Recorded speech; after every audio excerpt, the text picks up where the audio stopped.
నీ నాలుక నీ శరీరానికి ఏం చేస్తుంది? చిచ్చు పెడుతుంది. నీ సంసారానికి చిచ్చు పెడుతుంది. ఊరికే మాట్లాడినా, సరదాగా మాట్లాడినా, వాడు మాట్లాడుతుంటే నేను మాట్లాడినా, ఆ పిల్లనే ముందు మాట్లాడింది, ఇవన్నీ తర్వాత కుదరవు.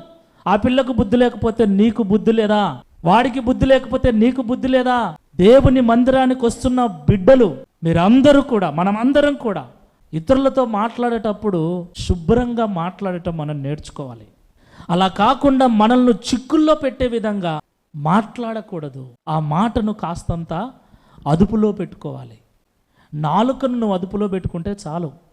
మురిసిపోతూ ఉంటారు కొంతమంది, ఎంత అందంగా ఉన్నానన్న ఒక గుళ్ళ కూడా లేదని.